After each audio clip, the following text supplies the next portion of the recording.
Image copyright Priya Kurian. What is life like for a young girl growing up in Indian-administered Kashmir, one of the most heavily militarized zones in the world? How different is it to that of a girl living in the Indian capital Delhi? BBC Hindi's Divya Iyer asked two teenagers, DUAA from Srinagar and Soumya in Delhi, to become pen pals.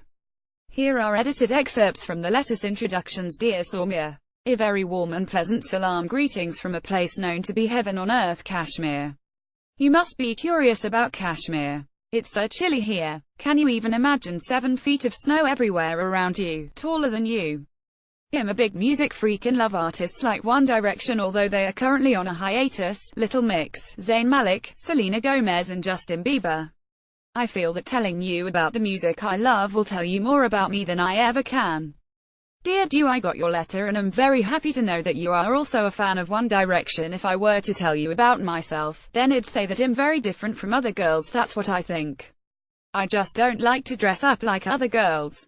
These days, Kashmir is in the news especially because of stone pelting girls. Can you tell me more about this? Why are girls doing that? Are they really being harassed or troubled? Self-defense and stone throwing. Throwing stones at the police and soldiers is a common form of protest in Indian-administered Kashmir, where civilians and security forces often clash. People in the state have been rebelling against Indian rule since 1989. Kashmir is claimed in its entirety by India and Pakistan, but the two countries only rule parts of it.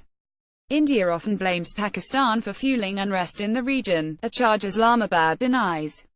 Image copyright Priya Kurian. Dear Soumya, to outsiders it may appear that the girls are pelting stones for nothing, but there is a story behind it. A leading female football coach was teaching some girl students in a ground. On the first day nothing happened, everything went on smoothly. But on the second day, as they were practicing, the military started firing in the ground. I don't know why. Naturally the girls panicked and started to run, hide, doing whatever to save their lives. Then the coach, showing good presence of mind, picked up some stones nearby and started pelting, and the girls soon followed their coach. The stone pelting was purely an act of self-defense. What would you have done if you were in that situation? Please answer that question. I want to know. Dear Du, I am fine here and my family is also doing well. After reading your last letter, it became clear that our society is not safe for girls, whether it is in Delhi, Kashmir or any other place. Girls in Delhi do keep some things with them for self-defense, but even then they are harassed. Like recently in Haryana, an incident like the 2012 gang rape and murder of a female student in Delhi was repeated with another girl. In that sense, no Indian city is safe. I'd like to tell you that if I would get stuck in such a situation, I would have reacted in a similar way to protect myself. Also, often we hear that schools and colleges are shut and internet services also closed down. When schools and colleges are shut, how is the course completed? And when internet services are shut down, then how do you remain in touch with your friends and remain active on social media? Life without internet. The internet is regularly shut down by the Indian government when tension is high in the Kashmir Valley. It was blocked 20 times in 2017 according to Human Rights Watch. Indian authorities said they did it amid violent unrest to stop anti-government elements from spreading objectionable contents. Image copyright Priya Kurian. Dear Soumya, if schools are shut, we students have to complete the whole course ourselves, and if the shutting of schools coincides with the snapping of internet services, it is a headache. Can you imagine being confined to the 4 walls of your home with no internet, no social media? We live in the era of internet, the 21st century, but sometimes I feel that I am living in the 14th century. The snapping of these basic services always gets to my nerves because every human has the right to information, and by snapping the internet, I feel we are being denied that right. Dear Du, one can't even imagine life without the internet or other means of communication in Delhi. I feel very bad that people in Kashmir have to live through such difficult circumstances. But are only some miscreants responsible for this situation, or is there some other reason? If it inconveniences people there so much, then why is internet and social media shut down there?